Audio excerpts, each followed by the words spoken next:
आप सभी भाई बहनों का आध्यात्मिक ज्ञानात्मक चैनल की संध्या बेला ज्ञान कक्षा में एक बार फिर स्वागत है। आज की चर्चा का विषय है सतोगुणी की पहचान। और नीचे हमने दूसरी पंक्ति में लिखा है अनुशासित जीवन। देखिए, ये शब्द अनुशासन ये अपने आप में ही सभी सात्विक स्थितियों से जुड़ता है या जोड़ने की दिशा की ओर ले जाता है। अक्सर मनुष्य देखिए अपने जीवन में अनुशासन रख नहीं पाता। देखिए, यहाँ अनुशासन का अभिप्राय एक स्थूल शरीर के स्तर पर एक स्थिति का है। कभी कभी हम देखिए शब्दों द्वारा अपने मन बुद्धि के स्तर पर निर्णय लेते हैं कि हम इतने बजे उठेंगे। ऐसे कितने ही मनुष्य हैं जो मेरे से देखिए वादा करते हैं कि कल से हम ब्रह्म मुहूर्त में उठकर परमात्मा का ध्यान लगाएंगे, आपकी वीडियो भी सुनेंगे। यानी कि इस प्रकार के एक आश्वासन अक्सर एक साधारण मनुष्य है मुझे ही नहीं अपने आप को भी देते हैं। हालांकि ये आश्वासन देना भी एक अच्छा कदम है। देखिए, तमोगुण से अच्छा रजोगुण कहा गया। अब रजोगुण से भी सतोगुण अच्छा इस दृष्टिकोण से कहा जाता है कि जब हम सतोगुण में जाने की एक इच्छा भी रखते हैं, लेकिन जब हम इच्छा रखते हैं, प्रयास नहीं करते, प्रयत्न नहीं करते, तो फिर वो इच्छा का बने रहना भी एक अच्छी स्थिति मानी जाती है। क्योंकि वो इच्छा का निरंतर बने रहना आपके हमारे मन बुद्धि के स्तर पर कहीं ना कहीं वो एक दस्तक देती रहती है, आपको याद करवाती रहती है कि किस मार्ग पर चलने पे मेरा लाभ है। भले ही उस मार्ग पर चलने में वो पूरा जीवन भी अपना एक उस स्थिति विशेष पर पहुंच नहीं भी पाता, लेकिन फिर भी ऐसे मन बुद्धि के स्तर पर निर्णय लेना भी एक अच्छी बात है। लेकिन व्यवहारिक बात तो देखिए तभी है जब हम उस मार्ग पर चलने लगते हैं। यानी कि अनुशासित जीवन का जो एक प्रथम दृष्टिकोण में जो एक भावार्थ है या अर्थ है, वो आपकी हमारी दिनचर्या से है कि हम देखिए कितने बजे उठते हैं और रात को कितने बजे सोते हैं। क्योंकि सोने की जो एक स्थिति है, देखिए हम सभी भाई बहनों के जीवन में 24 घंटे का समय प्रतिदिन ही आता है। वैसे तो हम सभी भाई बहन देखिए अपने अपने प्रारब्ध में जाति, आयु और भोग लेके आते हैं। अब जाति तो हम सभी भाई बहनों की देखिए निश्चित है, हम मनुष्य योनि में, और मनुष्य योनि में ही हम अपनी सात्विक स्थिति मजबूत कर सकते हैं। अब नीचे की योनियां तो देखिए तामसी कहेगी, और जबकि एक साधारण मनुष्य को रजोगुणी कहा जाता है। रजोगुणी इसलिए कहा जाता है क्योंकि उसकी संसार में मोह माया में एक आकर्षण होता है, एक झुकाव होता है, विषय भोगों को भोगने की मन में इच्छाएं बनी रहती है। ये सभी स्थितियां जब सतोगुण की लगाम से मर्यादा में रहती हैं, तो फिर उसका रजोगुण बिगड़ता नहीं है। बिगड़ने का अभिप्राय वो जो संसारी स्थितियां हैं वो मनुष्य से छल कपट, ठगी, हेरा फेरी नहीं कर पाती। यानी कि उसके जीवन में धर्म प्रथम स्थान पर बना रहता है। लेकिन आज हमारा जो देखिए एक विषय है सतोगुणी की पहचान। सतोगुणी की यहाँ पहचान का अभिप्राय यह है कि जिसके जीवन में सात्विक दिनचर्या बन चुकी है, वो परमात्मा के मार्ग पर चलना उसने आरंभ कर दिया है। यानी कि उसकी दिनचर्या में जब रजोगुण भी होता है तो वो रजोगुण भी एक सात्विक बना रहता है। जब तामसी स्थितियां होती हैं तब उस तामसी स्थितियों में भी वो अपना सतोगुण ही ढूंढता है। यानी कि आपके हमारे अंतःकरण में, अंतःकरण का अभिप्राय देखिए कारण शरीर और सूक्ष्म शरीर, ये दोनों स्थितियां जो सूक्ष्म स्तर पर आपका हमारे स्थूल शरीर का संचालन करती है। देखिए जैसे जैसे कारण शरीर में संस्कार होते हैं, संस्कार का अभिप्राय स्वभाव से भी दिया जाता है। हालांकि मन बुद्धि के स्तर पर जो स्वभाव होता है वो एक आंशिक माना जाता है, जबकि मुख्य रूप से जो स्वभाव है वो संस्कार माना जाता है। और संस्कार कारण शरीर की स्थिति है। यानी जब मनुष्य के कारण शरीर में सुधार आने लगता है, सुधार आने का अभिप्राय क्या है? देखिए, प्रकृति के 3 गुण हैं। जब हम कहते हैं ना सतोगुणी, रजोगुणी और तमोगुणी, इनका अभिप्राय होता है कि कारण शरीर में जिस गुण विशेष की एक प्रधानता होती है। प्रधानता का अभिप्राय देखिए एक बहुमत से लिया जाता है। इस बात को आप एक उदाहरण से समझिए।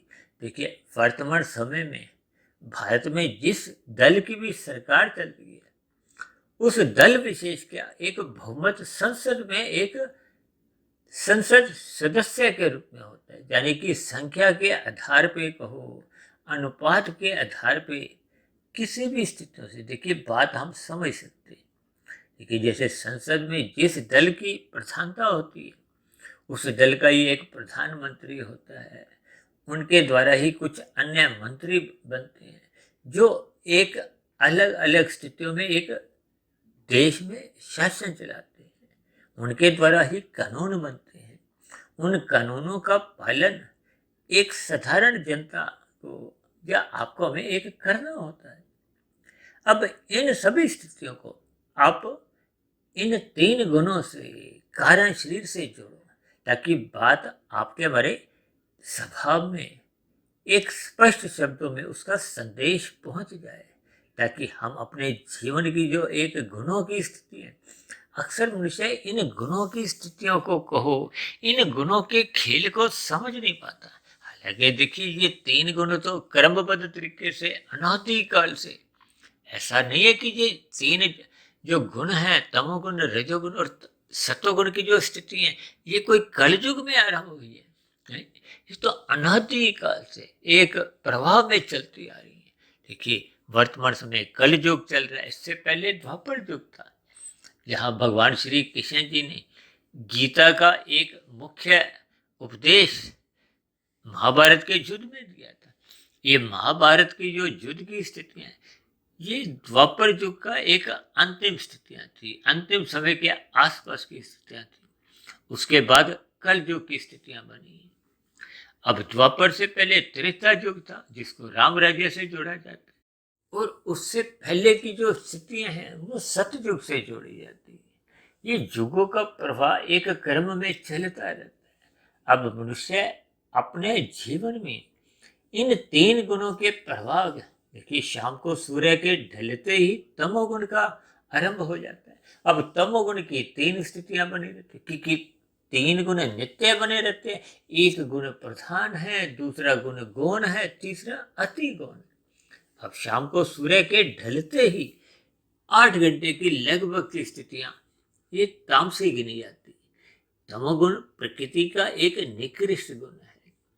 उसके बाद की जो स्थिति है वो देखिए सत्वगुण की है। उसके बाद के 8 घंटे सत्वगुण के होते हैं, और उस सत्वगुण के 8 घंटे समाप्त होने के बाद फिर जो शेष 8 घंटे बचते हैं वो रजोगुण के होते हैं। अब मनुष्य इन 3 गुणों में जिस गुण विशेष का संग करता है, संग का अभिप्राय जिस गुण का संग करते हुए वो सकाम भाव से अपनी दिनचर्या बनाता है, कर्म करता है, जो भी उसकी गतिविधियां होती।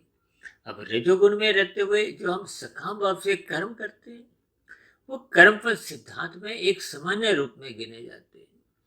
इसी रजोगुण यानी कि 5 विषय भोग, गंध, रस, रूप, स्पर्श और शब्द, इन 5 भोग्य विषयों की प्राप्ति के लिए जब हम धर्मानुसार एक विहित कर्म करते हैं, ये राजसी कर्म होते हैं। राजसी कर्म में हम दूसरों को दुख भी नहीं देते, सुख भी नहीं देते, जबकि इससे अच्छे कर्म सात्विक परोपकार के कार्य माने जाते हैं।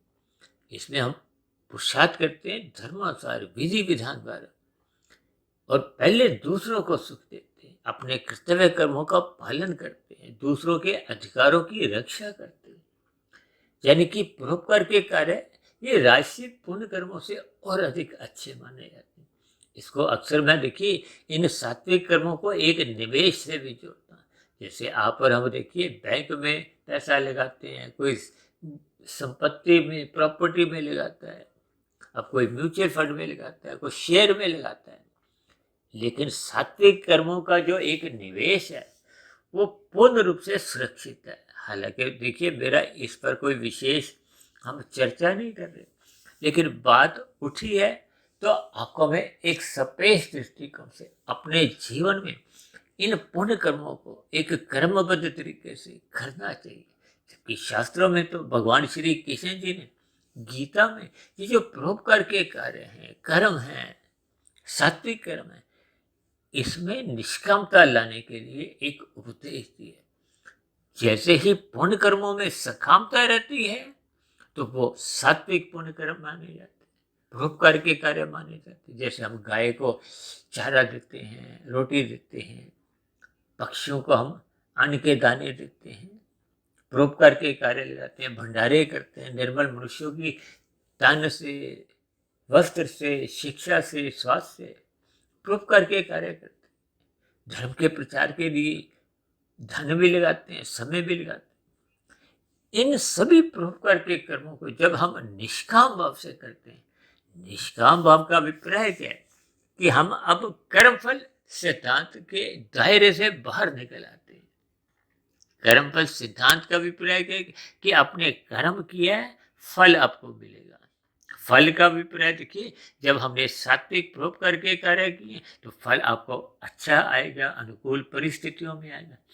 इन अनुकूल परिस्थितियों के फलों को मनुष्य त्याग भी कर सकता है। देखिए, जब आपने सकाम भाव से फल पाने की इच्छा थी तब आपका ज्ञान का स्तर उतना ऊंचा नहीं था। अब आपको ज्ञान हो गया कि ये माया, मोह, ममता, ये सभी स्थितियां मेरे जीवन में कोई आध्यात्मिक उन्नति के दरवाजे खोलते नहीं। साधना का अभिप्राय देखिए आध्यात्मिक उन्नति से, आध्यात्मिक उन्नति का अभिप्राय योग की स्थिति से।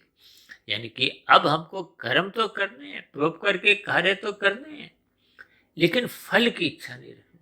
तो अब यहाँ कर्म के साथ फल शब्द हटते ही वहां एक दूसरा शब्द क्या आएगा? योग। यानी कि कर्म योग। कर्म योग को ही निष्काम भाव से एक कर्म कहा जाता है, जिसका उपदेश भगवान श्री कृष्ण जी ने योग के 3 रास्ते बताए ना, कर्म योग, ज्ञान योग, भक्ति योग। अब कर्म योग एक प्रथम स्थिति है, यानी कि अब कर्म फल से हटके हम योग की स्थिति में। योग का अभिप्राय क्या है कि आपका हमारे जीवन में एक सत्वगुण की प्रधानता एक अनुशासित जीवन के रूप में आती है। यानी कि हम रात को भी जल्दी सोने लगते हैं और एक आवश्यक नींद लेते हैं। 4-5 घंटे की नींद ले ली, 6 घंटे की ले ली, यानी कि हम नींद में भी अधिक घंटे गंवाते नहीं। अक्सर मनुष्य जब राशि भोजन अधिक करते हैं तो उनको नींद अधिक आती है। जो तामसी भोजन करते हैं, मादक पदार्थों का सेवन करते हैं, मांसाहार भोजन का सेवन करते हैं, नशीले पदार्थ लेते हैं, शराब का सेवन करते हैं, ऐसे लोगों को नींद भी अधिक आती है। अब नींद अधिक घंटे लेने से आपके हमारे जीवन की जो एक स्थिति है, कहते हैं कि नींद में आपके हमारी सांसें तेज चलती है। दिन में जब हम कार्य करते हैं, जब हम राशि भोजन करते हैं तो उसमें भी सांसें तेज चलती हैं। जब हम सात्विक भोजन करते हैं, भय मुक्त जीवन बिताते हैं। अब जब मनुष्य के जीवन में देखिए लाभ की इच्छा के लिए कर्म होता है तो आपकी हमारी एक सामान्य गति से सांस चलती है। जब आपके हमारे व्यवहार में लोभ की प्रवृत्ति जगती है तो आपकी हमारी सांस तेज चलती है।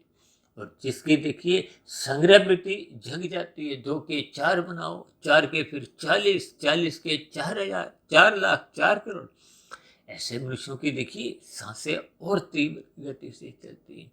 संग्रह करने वाला मनुष्य अक्सर भयभीत रहता है और भय में आपकी हमारी आयु कमजोर होती है। देखिए ये सभी स्थितियाँ आपके हमारे जीवन में कुछ ना कुछ ज्ञान के संदेश देती है। इनके भावार्थ आपको हमें समझने होंगे।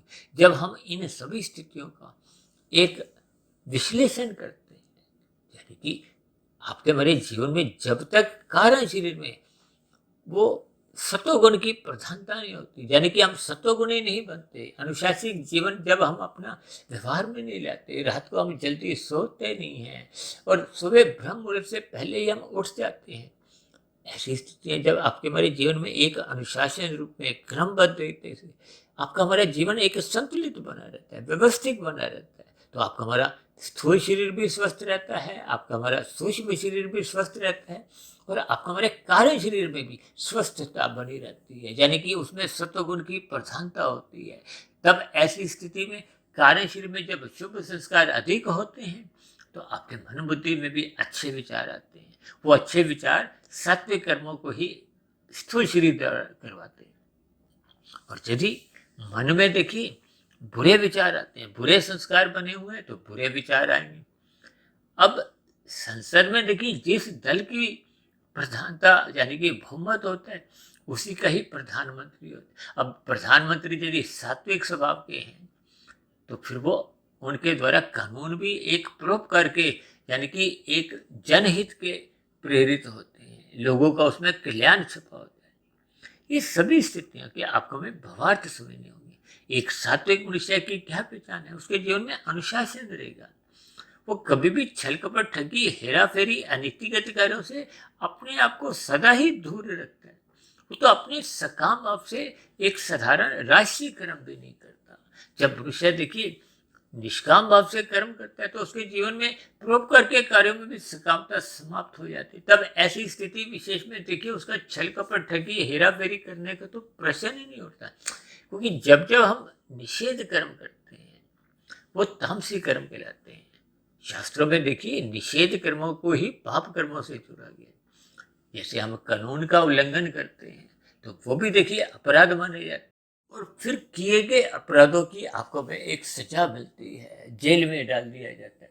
लेकिन ऐसे कितने ही पाप कर्म हैं जिनके देखिए कोई करने से कोई अपराध नहीं माना जाता। आज मांसाहार भोजन को खाना कोई अपराध नहीं है, लेकिन शास्त्रों में इसको पाप कर्म कहा गया है। आपका हमारा पाप कर्मों का कर्माशय बनता है, हम तामसी बन जाते हैं। ये सभी स्थितियां देखिए आपके बड़े एक कारण शरीर की स्थिति है। इसलिए तो बार बार कहा जाता है श्रद्धा पूर्वक सत्संग करो। श्रद्धा पूर्वक सत्संग होने से मन बुद्धि के स्तर पर उस पर चिंतन होता है, मनन होता है।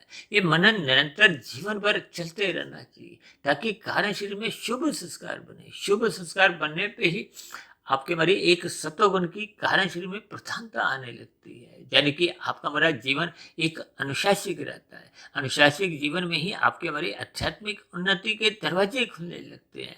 हम कर्म योग, ज्ञान योग और क्रमशः भक्ति योग के मार्ग पर चलते जाते हैं। यही तो आपके हमारी एक शुद्ध कमाई है जो मनुष्य जीवन में आपको हमें करनी होगी। यही सत्वगुणी मनुष्य की पहचान है। अभी हमने उदाहरण दिए ना, जब संसद में देखिए सत्वगुणी मनुष्यों की प्रधानता होती है तो फिर उनके द्वारा अच्छे अच्छे कानून बनते हैं। ये कानूनों का पालन होने से देखिए फिर समाज में एक प्रेम का वातावरण, सौहार्द का वातावरण बनता है, संघर्ष की स्थितियां समाप्त होने लगती है। इसीलिए तो कहा जाता है कि मनुष्य जोनि पाकर आपको में सत्वगुण की प्रशंसा करनी चाहिए, रजोगुण के प्रति उदासीन रहना चाहिए और तमोगुण की सदा ही निंदा करनी चाहिए।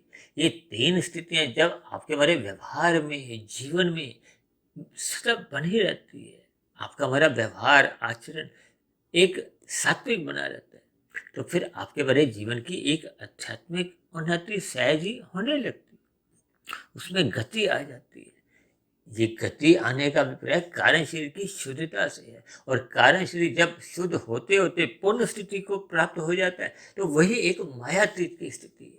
यानी कि जब ये जो 84 लाख प्रकार की जोनियां हैं या एक कार्य की स्थितियां हैं, अब कार्य के पीछे का कारण क्या? आपका हमारा कारण शरीर, कर्म, संस्कार जब यही समाप्त हो जाते हैं, शुद्ध हो जाते हैं, तो फिर नए भौतिक शरीर का यानी कि नए जन्म का कोई कारण नहीं रहता, क्योंकि स्थूल शरीर की तो मृत्यु सबके ही आती है। जब कारण समाप्त हो जाता है तो नया कोई स्थूल शरीर की एक स्थितियां ही नहीं बनती।